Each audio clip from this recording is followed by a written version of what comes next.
Di 2018 itu benar-benar brand yang baru masuk ke Indonesia, orang tuh juga mungkin masih bertanya-tanya, "Ini brand apa lagi?" Yang kayak gitu-gitu kan. Opini mereka, feedback dari mereka itu penting buat kita, pelajarin, supaya di produk kita selanjutnya lebih baik atau ngikutin dengan permintaan mereka lah. Ini gue cerita pas di Realme ya, itu adalah momen lu dikenal sama fans. Si brand lu ini tuh udah kayak dari part dari lu. Lu harus bisa menempatkan diri lu seperti itu dulu.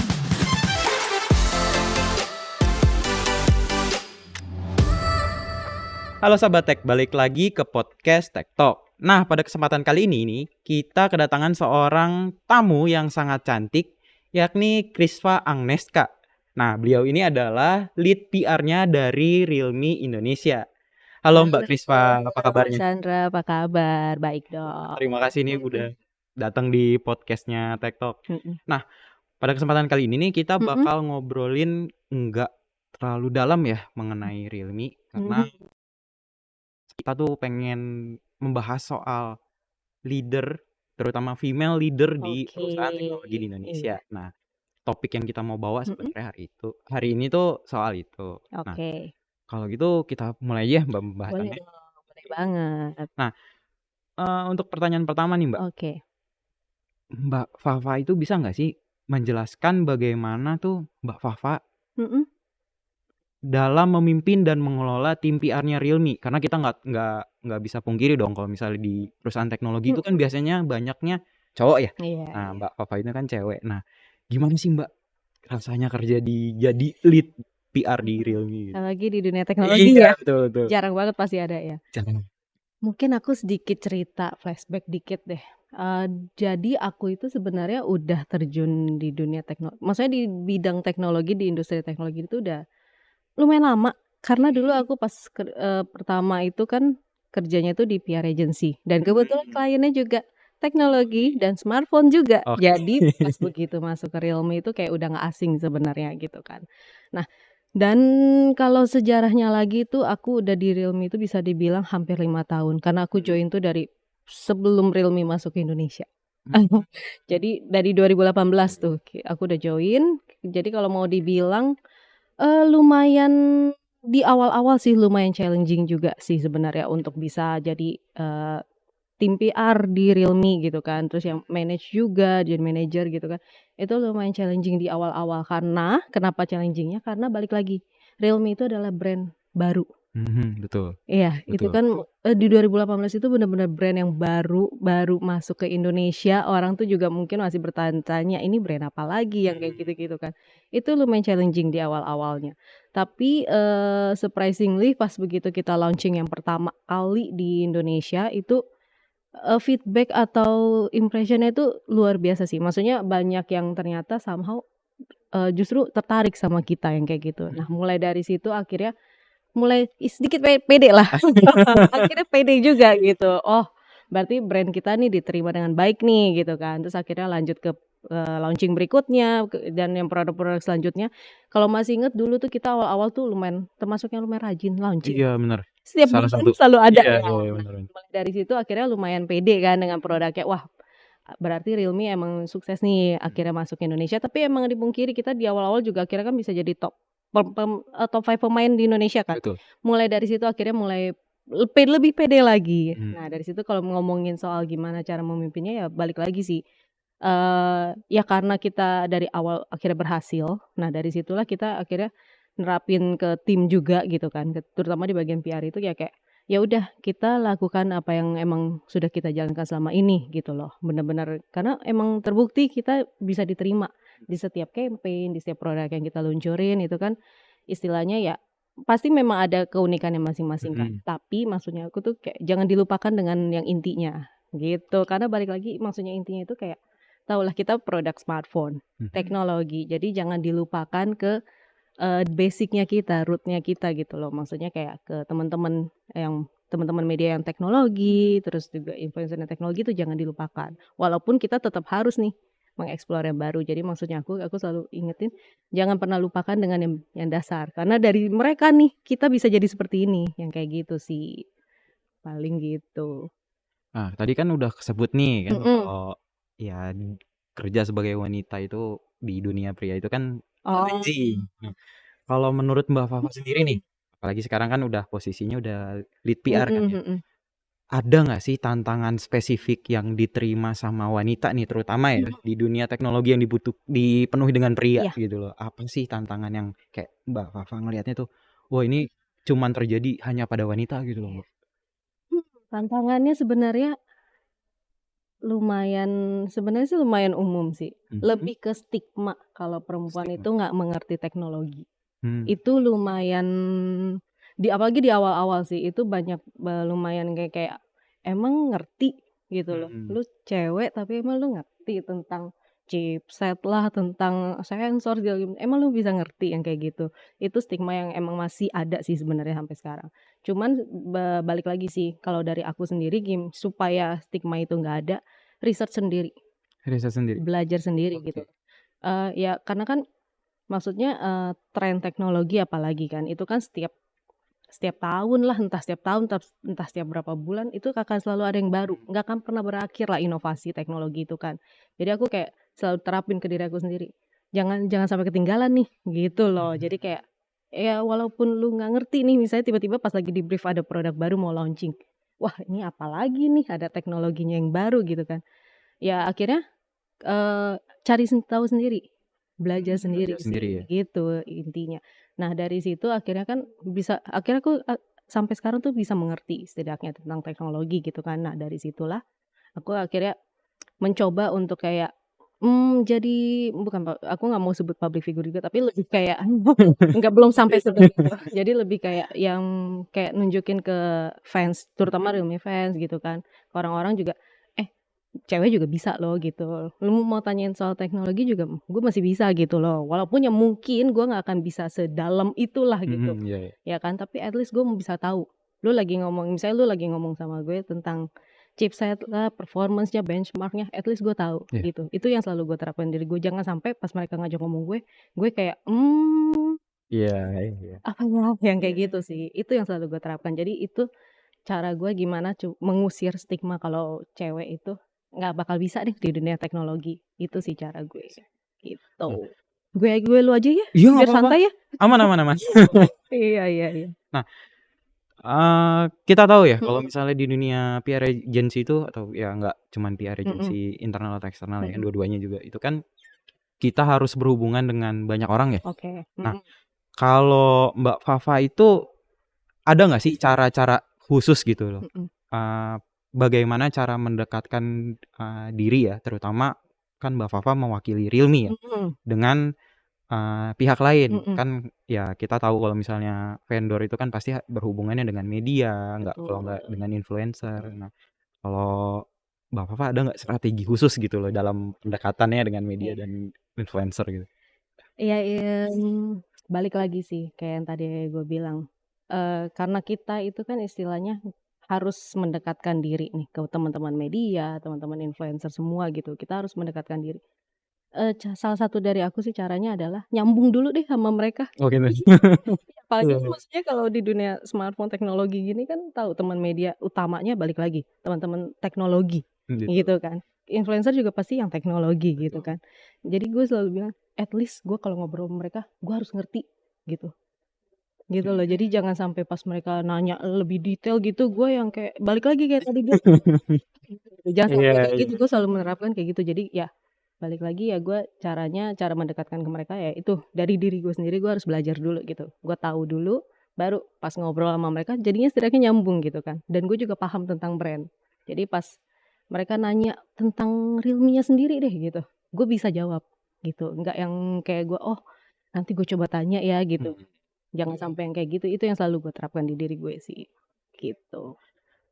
Kalau soal tanggapan nih, biasanya isu-isu yang di masyarakat itu kan ya kayak tadi Mbak Fafa bilang ya masih sebuah hal yang tabu lah bagi seorang wanita ada di posisi yang cukup tinggi di sebuah perusahaan teknologi. Nah, menurut Mbak Fafa itu gimana sih caranya untuk menghilangkan stigma tersebut? Karena kan ya sejujurnya gue juga kurang setuju ya. Menurut gue siapapun ya capable Iya betul. untuk bisa memimpin di suatu jabatan gitu. Iya. Betul, sebenarnya ya cara untuk mengusir stigma itu ya tunjukin gitu. Jadi kan maksudnya kayak tadi gue udah bilang gue udah belajar gitu, gue udah research sendiri kayak gitu kan. Ya tunjukin aja kalau emang lu bisa gitu. Jadi jangan kayak oh lu udah research tapi lu nggak nunjukin, ya orang nggak akan tahu gitu kan. Orang nggak akan bisa merubah stigma itu. Jadi ya dari gue sendiri ya lu tunjukin caranya gimana. Ya contohnya kalau gue sih suka iseng aja gitu kayak ngobrol gitu kan. Either kalau nggak misalnya gue lewat sosial media gitu, gue iseng aja kayak nge-story gitu ngomongin produk gitu kan. Iya. Jadi biar orang tuh kayak tahu, oh ini orang ngomongin produk nih gitu kan, tahu juga gitu. Jadi tunjukin juga lah, jangan jangan jangan cuman kayak oke lu udah ngerti tapi lu diam aja gitu. Ya orang nggak akan tahu gitu kan, orang nggak akan bisa merubah stigmanya itu. Lebih ke situ sih. Ini sebenarnya pertanyaan terakhir soal stigma Oke. ya Mm-mm. wanita sebagai leader Mm-mm. ya. Gimana sih caranya Mbak Fafa itu bisa membawa perubahan gitu loh?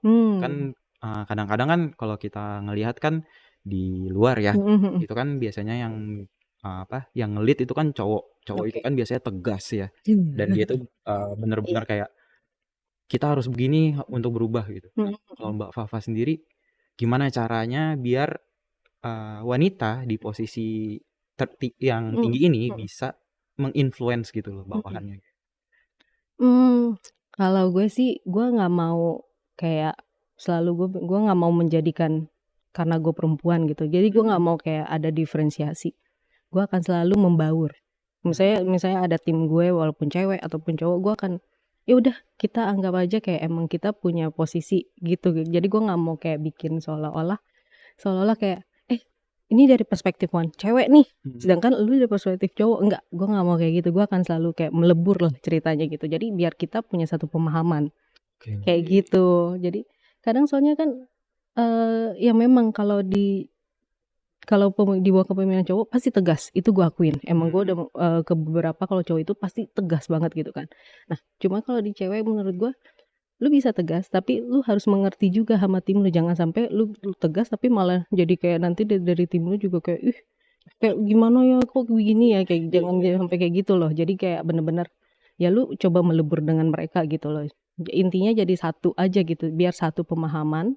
Dari situ kan kita pasti komunikasi akan lebih enak. Yang kayak gitu sih. Jangan kayak gue nggak mau bikin diri gue tuh gue kan lebih tinggi yang kayak gitu. Enggak lah, enggak. Intinya tuh ya jadi satu aja gitu. Kasih ya mungkin juga lebih kayak kasih apa sih kayak suggestion gitu. Misalnya kayak udah ada satu, kita kasih suggestion juga. Nah suggestionnya jangan lu berpikir karena gue pemimpin ataupun kayak dari perspektif wanita gitu. Tapi ya anggap aja emang lu perspektif dari sebuah brand gitu. Lebih ke kayak gitu sih. Jadi gue sih nggak mau jadi kayak seolah-olah menempatkan gue sebagai pemimpin laki-laki gitu. Nggak mau. Gue akan tetap jadi ya gue cewek walaupun gue memimpin tapi sebagai brand, bukan sebagai karena gue cewek memimpin yang kayak gitu sih. Gitu. Berarti memang ada strategi khusus ya untuk sebagai wanita itu bisa menginfluence anak buahnya gitu. Enggak anak buah lah, tim lah. Oh tim, siap. Kesannya kayak itu banget kalau anak buah kan. Tuh. Oke, tadi kan kita udah ngomongin soal wanita dan karir. Sekarang gua mau shifting sedikit nih Mbak. Boleh. Kan ya masyarakat Indonesia sendiri kan kayak masih bingung ya dengan apa ya, pekerjaan PR tuh sebenarnya apa sih Mbak? Nah, bisa dijelasin sedikit nggak Mbak secara umum gitu loh? Iya. Tugasnya PR tuh apa sih sebenarnya? Itu PR banget loh. Karena jujur maksudnya dari keluarga sendiri aja juga kadang masih banyak yang bertanya, kerjanya apa sih? Gitu. Mereka tahu PR tapi emang lu kerjanya sehari-hari ngapain sih? Iya. Emang masih banyak yang kayak gitu. Jadi mungkin mudahnya aja ya, intinya untuk PR itu adalah gimana kita mempromosikan produk kita ataupun brand kita ke teman-teman media. Nah, mudahnya itu dulu deh gitu. Karena kan biasa kalau mungkin orang-orang tuh taunya ngepromosi itu lewat sosial media gitu-gitu kan, TV, apalah gitu. Nah, kalau PR itu kerjanya mempromosinya ke media-media nih gitu. Mudahnya itu dulu deh. biar gampang dimengerti. Iya. Nah, Gitu. untuk peran seorang PR lead ya, itu di dalam membangun citra dan kesadaran merek nih Mhm. di pasar lah ya. Itu seberapa besar sih pengaruh dari PR itu sendiri? Kalau mau jujur berpengaruh banget. Oke.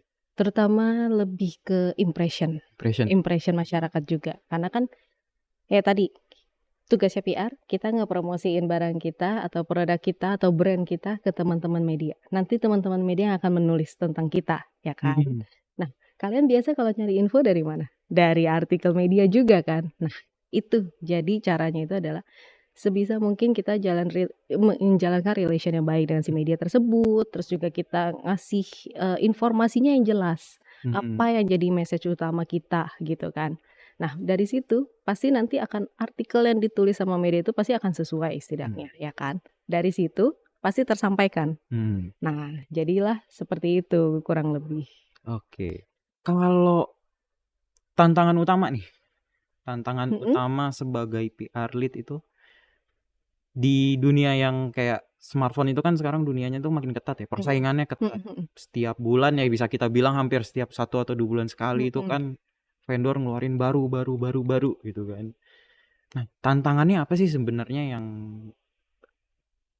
apa ya, bisa membuat apa yang bisa dilakukan oleh PR itu Mhm. dari suatu vendor itu bisa lebih bersinar dibandingkan dengan pesaingnya gitu? Mhm. Ini pertanyaannya menarik. Gimana caranya sih sebenarnya lebih, monitoring kompetitor sebenarnya jujur iya, tapi gue yakin semua kompetitor juga melakukan hal yang sama kan. Jadi ya intinya kita monitor nih kompetitor sudah melakukan apa gitu kan. Mhm. Kita nggak harus contoh 100%, tapi mungkin kita bisa pelajarin Mhm. apakah emang ini sukses atau enggak, apakah ini bisa kita, eee, terapin juga atau kita kelola lagi biar beda yang kayak gitu kan. Nah, selain dari kita monitoring kompetitor, kita juga research tren apa yang lagi hype, lagi happening Mhm. kayak gitu kan. Itu juga bisa jadi salah satu cara kita untuk, tantangan tersebut nih. Karena kan pasti setiap kompetitor punya strategi masing-masing tuh. Kita akan selalu ya kompetitif lah ceritanya kan. Jadi ya gimana cara kita bisa nge-research, nemuin satu yang unik, yang baru, yang sesuai dengan brand kita coba terapin. Itu salah satu caranya sih supaya, bisa stand out lah dari tantangan para kompetitor yang kayak gitu sih. Nah, kalau yang gue denger ya, Mhm. kan PR itu nggak cuman serta-merta kayak apa ya, cuman menjelaskan produk nih, Mhm. menjelaskan produk ke misalnya ke media Mhm. atau ke influencer atau misalnya langsung ke masyarakat. Tapi juga kan PR itu kadang-kadang apa ya, eee, menghadapi kayak ada isu-isu negatif. Ya. Oke. Nah, kalau dari Mbak Fafa sendiri kalau misalnya ada sentimen negatif Heeh. gitu entah dari netizen atau misalnya entah dari ya mungkin ada media atau Mhm. influencer yang punya kritis juga. Gimana caranya Mbak Fafa itu untuk, menjawab kritis itu? Balik lagi sih, karena tergantung kalau misalnya kritikannya itu atau sentimen Mhm. negatifnya itu misalnya dari teman-teman media atau influencer, mungkin kita bisa ajak ngobrol. Karena ya kita kan sudah jadi istilahnya udah temen, kita kenal gitu kan. Mungkin bisa kita ajak ngobrol kayak gitu kan. Nah, sedangkan kalau misalnya sama netizen, kita biasa sih coba menghubungi mereka gitu. Karena kan ya tapi balik lagi, kalau di Indonesia kan cukup luas. Jadi kita biasa minta tolong dengan tim kita yang di daerah tersebut. Misalnya Mhm. misalnya ada sentimen negatif ataupun isunya tuh di daerah Kalimantan. Kita Mhm. coba minta bantuan dari tim Kalimantan, kita minta mereka untuk kayak tanya, saya sama, intinya komunikasi. Diskusiin sama mereka kenapa kayak gitu-gitu, permasalahannya apa. Setelah itu nanti mereka dari tim sampein ke kita cari solusi. Intinya tuh kalau di PR itu kita harus bisa mencari solusi, jangan cuman, "Oke ada nih, gimana ya?" Kayak jangan kebingungan, tapi Mhm. kita harus bisa cari solusi. Jadi begitu ada solusi, langsung kita terapin solusinya. Jadi jangan sampai, didiemin aja gitu sih, lebih ke kayak gitu. Gue punya pertanyaan lagi nih, Hmm. soal kan tadi disebutin juga ya, Mhm. kalau PR itu kan sebenarnya fokusnya lebih ke media atau influencer ya. Tapi kita nggak bisa mungkirin juga kalau komunitas, Oh. apalagi kan Realme fans di Indonesia kan lumayan besar. Apakah tim PR Realme juga ikut terjun gitu di dalam komunitas ini? Karena ya gue lihat sekarang kan makin lama itu komunitas itu kayaknya semakin penting ya buat sebuah fandom. Betul. Itu kalau aku bisa bilang komunitas itu penting. Buat brand itu pasti penting. Apalagi brand smartphone kayak kita itu penting. Kenapa penting? Karena balik lagi opini mereka, feedback dari mereka itu penting buat kita pelajarin supaya di produk kita selanjutnya lebih baik atau ngikutin dengan permintaan mereka lah. Itu satu. Nah, kemudian apakah PR itu bisa terlibat dengan mereka? Jawabannya sebenarnya bisa banget. Karena balik lagi sebenarnya di kita ya di Realme itu sendiri kita juga punya tim komunitas. Ada yang mengurusi untuk komunitas tersebut, tapi itu lebih untuk ke daily-nya. Tapi kalau misalnya sudah sampai kayak ada satu momen dari Realme fans itu mau bertanya-tanya yang lebih detail tentang brand, tentang updates apa dari produk ataupun apa, itu mereka bisa ke PR dan PR bisa bantu menjelaskan. Lebih ke kayak gitu sih. Jadi sebenarnya iya, apakah terlibat di komunitas? Jawabannya iya, mungkin nggak secara langsung di momen-momen tertentu gitu. Cuman iya jawabannya pasti. Karena balik lagi juga komunitas perlu update pastinya kan tentang brandnya. Lu ke depannya mau ngapain nih? Strateginya apa? Ya kan mereka butuh yang seperti itu. Nah, itu salah satu tugasnya kita untuk mengedukasi gitu. Kalau menurut Mbak Fafa nih, peran media sosial dalam membangun sebuah brand itu impact-nya seberapa besar sih? Soalnya kan kalau zaman dulu ya, kalau zaman dulu itu kan informasi itu selalu disalurkan melalui media, misalnya entah cetak atau entah online. Terus sekarang kan shifting lagi kan ke influencer. Tren ya. Sekarang kan shifting lagi nih ke media sosial. Ya, pandangannya soal media sosial itu seberapa besar sih influence-nya? Kalau influence-nya itu kalau aku mau bilang untuk sekarang ini sangat berpengaruh sih. Berpengaruh banget media sosial itu karena istilahnya kita bisa saat itu juga anytime kita mau share informasi itu bisa. Ya kan? Apalagi aku sih ngomongin kayak misalnya untuk pribadi aku gitu. Sosial media pribadi aku itu juga kadang aku gunain buat membagikan informasi. Gitu. Buat ya apalagi Realme fans juga kadang juga jadi mereka lebih tahu gitu. Jadi menurut aku sosial media itu penting untuk saat ini. Penting banget sih untuk tren kali ini gitu. Smartphone itu kan industri yang bergeraknya sangat cepat. Ya kayak tadi ya Mbak Fafa juga bilang kan, setiap 1 atau 2 bulan bahkan itu bermunculan teknologi-teknologi baru. Betul. Nah, bagaimana sih Mbak Fafa itu bisa catch up dengan perkembangan-perkembangan itu? Soalnya kan ya jujur aja gue sebagai wartawan itu juga kadang-kadang capek gitu ngikutinnya. ya. Teknologinya sebulan sekali ada yang baru. Nah, gitu gimana sih Mbak Fafa tuh bisa sampai akhirnya apa ya, sampai setidaknya paham lah ya, biar bisa menjelaskan ke orang lain itu gimana Mbak? Ya balik lagi sih, research sendiri lah. Intinya. Karena maksudnya sekarang sumber itu udah banyak banget. Bahkan dari sosial media aja lu bisa dapat informasinya gitu tentang inovasi terbaru. Jadi ya sering-sering aja lihat sosial media ataupun ngelihat video-video dari luar lah, dari channel teknologi di luar itu mereka kan pasti lebih update. Kita tinggal ikutin aja mereka, terus juga ya at least tahu dulu lah walaupun lu nggak ngerti banget nih gunanya si teknologi itu sebenarnya apa, tapi at least lu tahu oh ini tuh ini misalnya kayak AI kayak gitu. At least lu tahu dulu lah gitu. Jadi ya balik lagi sih kalau mau ngomongin kita misalnya ngikutin tren sampai yang detail teknikalnya itu sulit. Sulit banget itu pasti. Itu nggak cuman kayak harus di perempuan, kayak di cowok pun juga kayaknya bakal kadang butuh waktu gitu buat mempelajari itu semua kan. Jadi ya at least tahu kulitnya dulu lah. Jadi ya balik lagi sih biar kita bisa keep the trend. Jangan sampai kita ketinggalan padahal kita kerja di dunia teknologi. Yang gitu loh. Lebih ke kayak gitu sih. Nah, selama bekerja sebagai PR nih, ya bukan sebagai ya kalau PR lead kan kadang-kadang apa ya? Ada nih cerita-cerita lucu atau kejadian lucu ada nggak sih selama jadi PR atau jadi PR lead?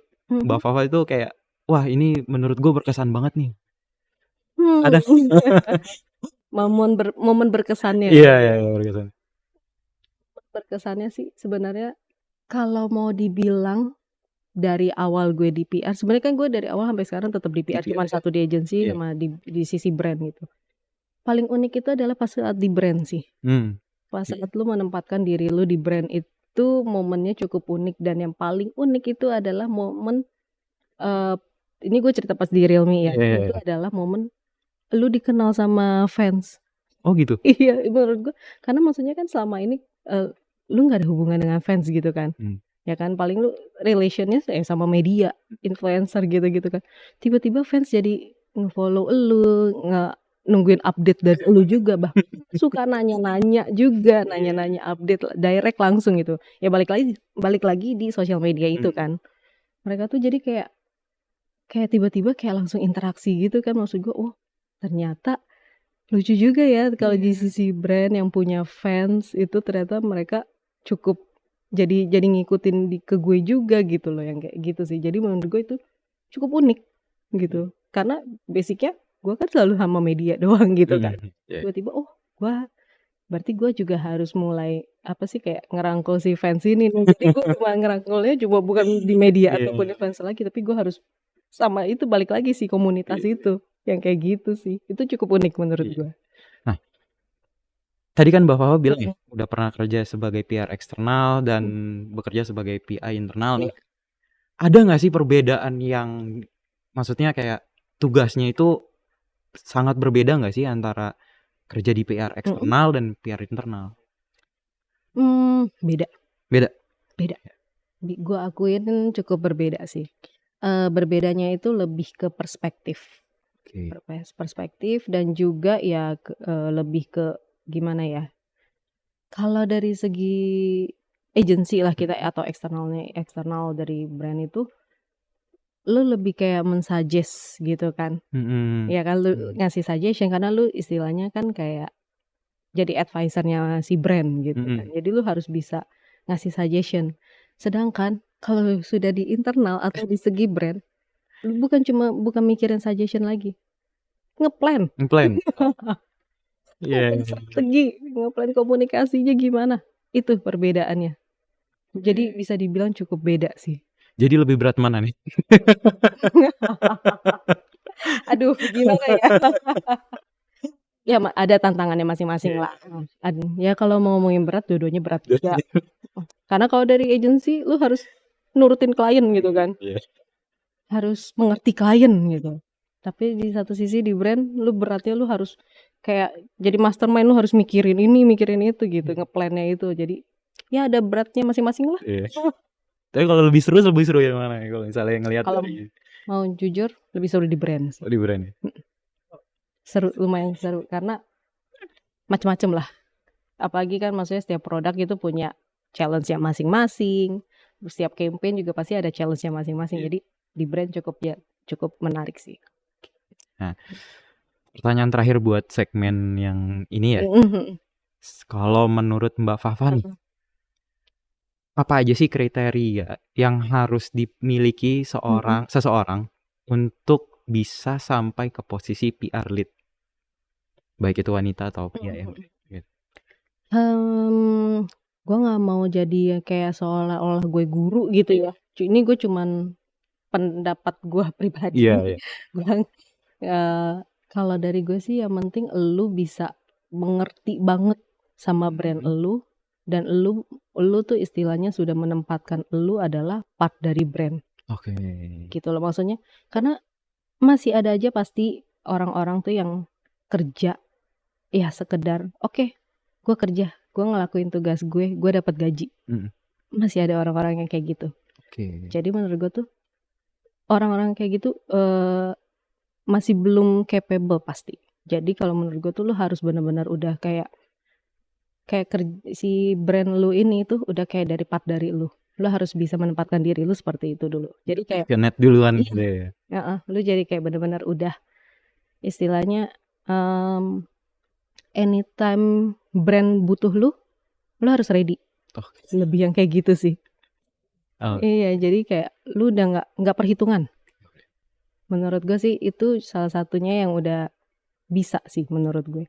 Istilah lu jangan kayak perhitungan, ya tapi kan udah di luar jam kerja. Atau enggak misalnya kayak, ini kan bukan kerjaan gue yang kayak gitu, jangan kayak gitu. Maksud gue, lu sudah menjadikan diri lu adalah brand, jadi lu pasti akan merasakan kayak, oke, gue harus membuat brand ini bagus. Jadi bukan cuma sekedar kerjaan lu yang bagus, tapi lu itu udah passionate bikin brand lu itu bagus.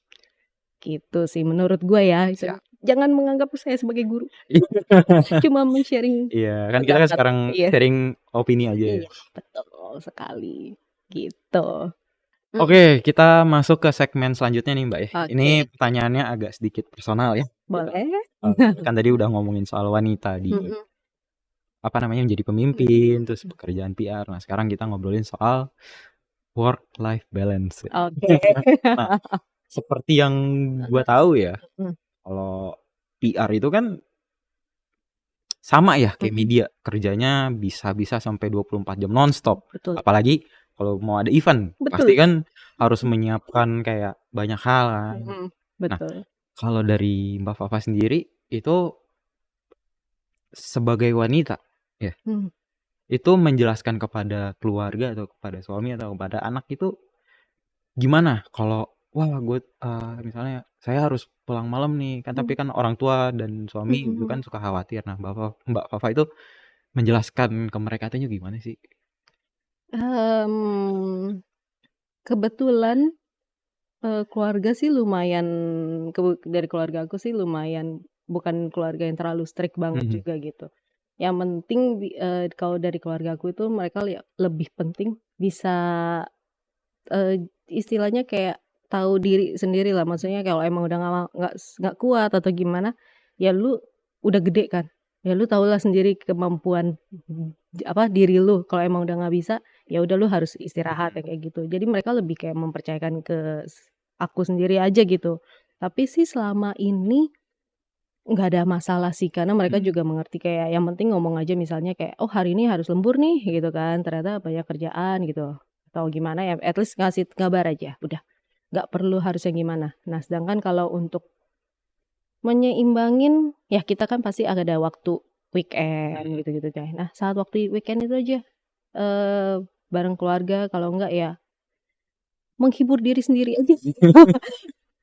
Jalan-jalan, kadang ya jalan sama temen gitu kan ya, terus kalau enggak ya udah menghibur diri gimana ya, masing-masing lah cara menghibur diri masing-masing kan beda-beda gitu kan. Kalau dari aku ya mungkin kadang suka ya jalan aja gitu setidaknya, atau enggak ya sekedar di rumah santai nonton, itu aja kadang udah seneng aja gitu.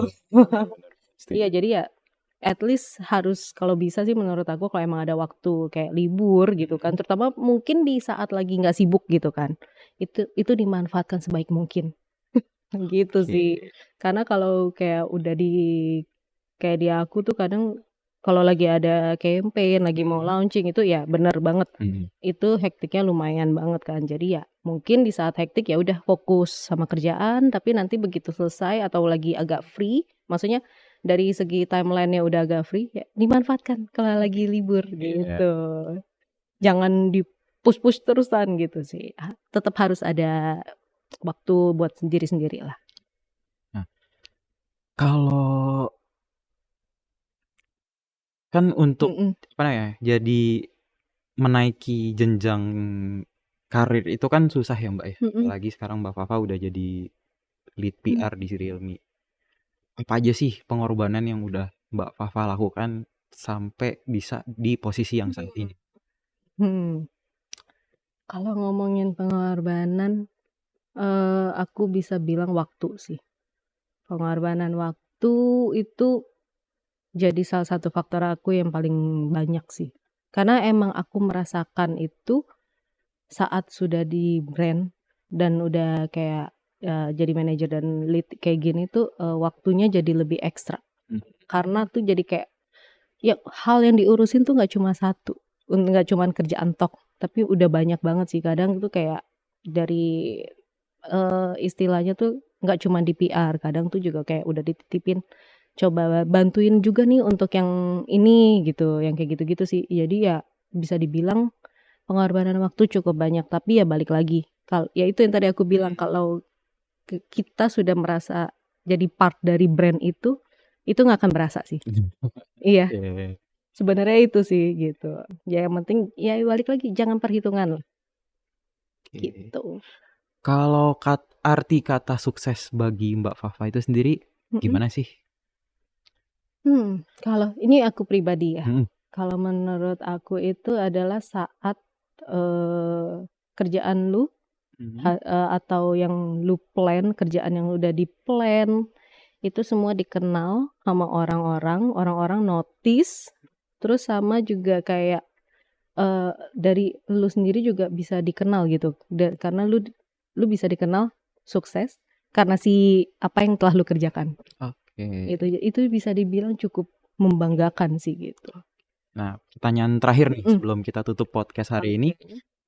nasihat apa aja sih yang bisa Mbak Fafa berikan nih Mhm. kepada ya kan, sekarang banyak nih yang muda-muda ini pada pengen jadi PR, bahkan ada Oke. yang mau jadi PR lead. Nah, nasihat apa aja sih yang bisa diberikan oleh Mbak Fafa nih untuk mereka?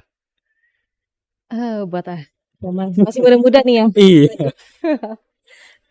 Sebenarnya sih lebih ke dedikasi ajalah. Mhm. Maksudnya jangan mudah menyerah. Kenapa? Karena tuh kadang setiap pekerjaan itu pasti akan ada masalah, pasti akan ada. Betul. Isu-isu yang ada hadir itu pasti akan ada, cuman memang munculnya mungkin di waktu yang kita nggak tahu kapan, ya kan? Yang penting jangan menyerah, jangan menganggap, gagal nih, gagal gitu kan, terus langsung kayak depresi, jangan, "Udahlah gue nggak bisa nih kayaknya." Jangan kayak gitu sih. Maksudnya kalau emang, masalah itu muncul, langsung pikirin solusi, Oke. gitu sih kalau dari aku. Jadi jangan kayak langsung kayak, "Oh udah nih, aduh gagal nih campaign-nya, udahlah gue menyerah deh," gitu. Jangan kayak gitu sih, jangan ada mental kayak gitu. Jadi bener-bener, jangan menyerah, tapi lebih pikirin solusi, ataupun kamu bisa juga kayak belajar dari kesalahan itu. Misalnya campaign itu gagal, ya udah jadiin itu learning, Mhm. next-nya nih di campaign next-nya jangan lakukan itu lagi, pikirin cara yang lain, gitu sih. Lebih gitu aja, yang penting jangan menyerah sama dedikasi aja, gitu. Oke. Mbak Fafa, Heeh, terima kasih terima udah kasih mau juga. datang ke Iya, podcast Tech Talk nih. heeh. Nah, bagi sahabat Tech jangan lupa juga ya buat like dan subscribe biar kalian nggak ketinggalan nih conversation lainnya dengan tamu-tamu yang lebih menarik lainnya. Jadi pastikan ya buat like dan subscribe. Sampai ketemu di podcast selanjutnya. Yeay, terima kasih.